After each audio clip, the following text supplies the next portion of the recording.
سید فضل معین چشتی، رمضان کے روزے اللہ کی نظر میں کیسے ہونے چاہیے؟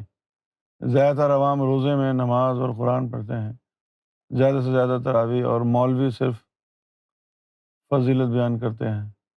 روزے کی دعائیں، تسبیحات بس، اور روزے میں کیا غذا ہونی چاہیے مومن کے لیے؟ اکثر صرف سحری بھی پیٹ بھر کے اور افطار بھی پیٹ بھر کے۔ آپ وضاحت فرما دیں، آپ کی باتیں جلدی سمجھ آتی ہیں۔ بھائی، میں نے پہلے بھی عرض کیا ہے، رمضان کے حوالے سے، رمضان المبارک جو ہے یہ اللہ تعالیٰ کی طرف سے ایک پیکج ہے، ایک ایسا ریلیف ہے یہ کہ جس کا بنیادی مقصد نفس کی طہارت اور قلب کی طہارت ہے۔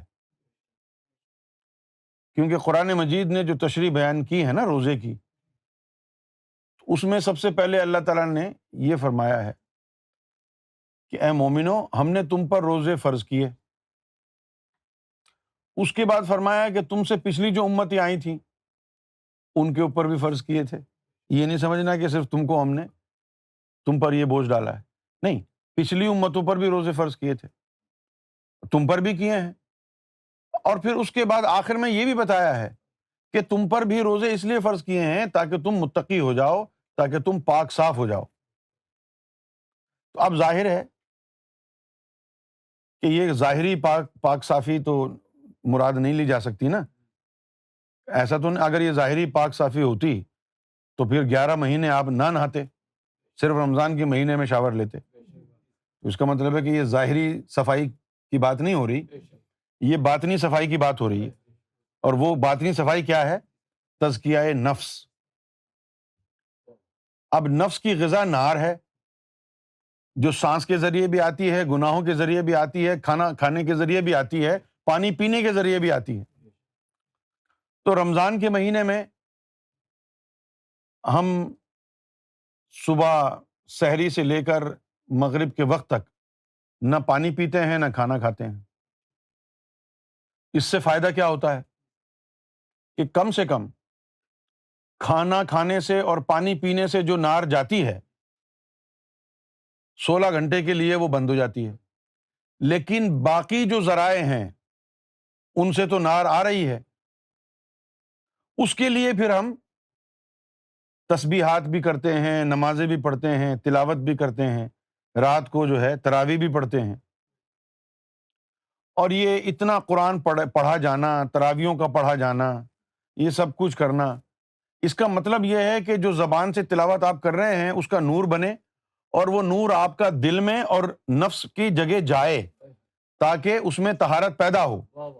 لیکن اگر آپ کا نہ قلب جاری ہے، نہ آپ تزکیۃ النفس کے اوپر عمل پیرا ہیں، تو جتنا بھی آپ نے پرہیز کیا ہے، 16-17 گھنٹے بھوکے رہے ہیں، پیاسے رہے ہیں، رات بھر تراویح میں کھڑے رہتے ہیں، لیکن اس کا جو اجر ہے نور کی صورت میں اگر وہ آپ کے اندر داخل نہیں ہو رہا ہے تو وہ سارا ضائع ہو رہا ہے۔ اور پھر مت بھولیے، اللہ تعالیٰ نے ایڈریس مومنوں کو کیا ہے، اور مومن کی تشریح بھی قرآن شریف میں موجود ہے۔ ہاں، کچھ عربیوں نے آ کے ایک دوسرے کو جو ہے نا بولنا شروع کر دیا، جی ہم بھی مومن ہیں۔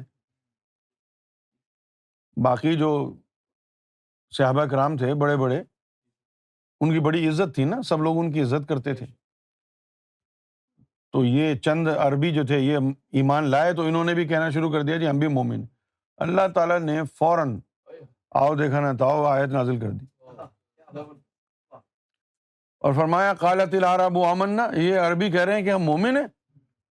قل لم تؤمنوا، کہو تم مومن نہیں ہو، ولکن قولوا اسلمنا، اسلام لا کے مسلمان ہوئے یہ بولو نا۔ ولما يدخل الایمان فی قلوبکم، ابھی تو تمہارے قلب میں ایمان داخل ہی نہیں ہوا ہے، تم اپنے آپ کو مومن کہہ رہے ہو۔ تو آج کے دور کا مسلمان کیا یہ سوچتا ہے کہ اس کے قلب میں ایمان اتر گیا ہے؟ تو بھائی نماز پڑھنے سے پہلے، روزہ رکھنے سے پہلے یہ تو جان لو کہ میرے بھائی تم مومن بن گئے ہو کہ نہیں. صرف اسلام لانے کا، زبان سے کلمہ پڑھنے کا نام مومن ہونا نہیں ہے. قرآن مجید نے مومن ہونے کی جو شرط بیان کی ہے وہ یہ ہے کہ قلب کے اندر ایمان اترے. وَلَمَّا يَدْخُلُ الْإِيمَانُ فِي قُلُوبِكُمْ، اور ابھی تو تمہارے قلوب میں ایمان داخل ہی نہیں ہوا ہے، تم اپنے آپ کو مومن کہہ رہے ہو. تو اب آپ خود دیکھیں کہ اگر آپ مومن نہیں ہیں تو آپ کوالیفائی ہی نہیں کرتے کہ آپ روزے کے بینیفٹس آپ کو ملیں. اگر آپ مومن نہیں ہیں تو آپ کی کوالیفیکیشن ہی نہیں ہے صلاۃ کے لیے. پڑھتے رہیں کوئی فائدہ نہیں ہوگا، اور یہی ہو رہا ہے نا. قرآن شریف کہتا ہے ان الصلاۃ تنہی عن الفحشاء والمنکر ولذکر اللہ اکبر، کہ نماز برائی اور بے حیائیوں سے روکتی ہے. قرآن کہتا ہے. آج دیکھیں آپ پاکستان میں، ہندوستان میں کیا حال ہے لوگوں کا. لمبی لمبی داڑیاں ہیں، مسجدوں میں نماز پڑھا رہے ہیں اور لونڈے بازی کر رہے ہیں، زنا کر رہے ہیں، 5 سال کی بچیوں کے ساتھ جو ہے بلاತ್کار کر رہے ہیں، چوری چکاری کر رہے ہیں، لوگوں کا دین برباد کر رہے ہیں. اب تم تو 40 سال سے نمازیں پڑھ رہے ہو، تمہاری نماز نے تم کو برائیوں سے روکا کیوں نہیں ہے؟ اس لیے نہیں روکا کہ تم مومن بنے بغیر ہی نمازیں پڑھ رہے ہو، اور یہ تمہاری نمازیں تمہیں تباہی کی طرف لے جا رہی ہیں. یہ قرآن مجید ہی کہہ رہا ہے. قرآن مجید کہتا ہے فَوَيْلٌ لِّلْمُصَلِّينَ الَّذِينَ هُمْ عَنْ صَلَاتِهِمْ سَاهُونَ هُمْ يُرَاءُونَ، کہ ایسے نمازیوں کے لیے یہ نمازیں تباہی بن جائیں گی کہ جن کو پتہ ہی نہیں ہے کہ نماز کی حقیقت ہے کیا.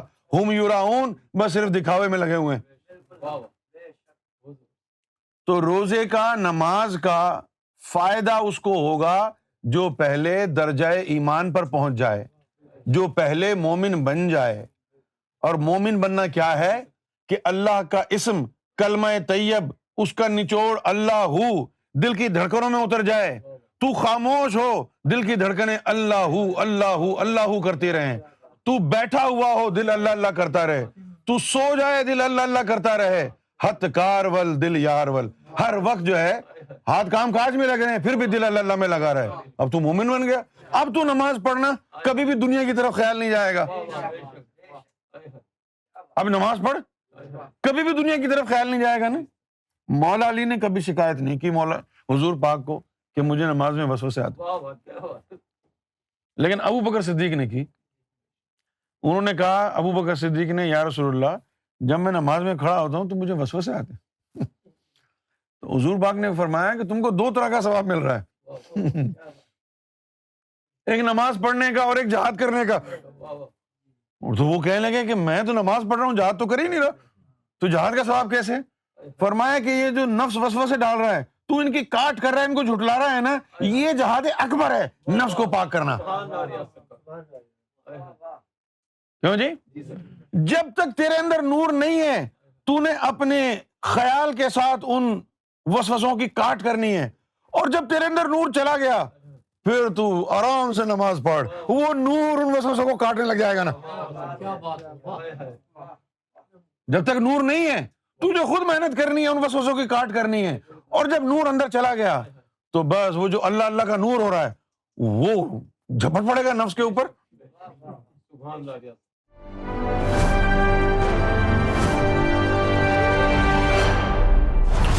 TV, bringing light, love, and peace in your life.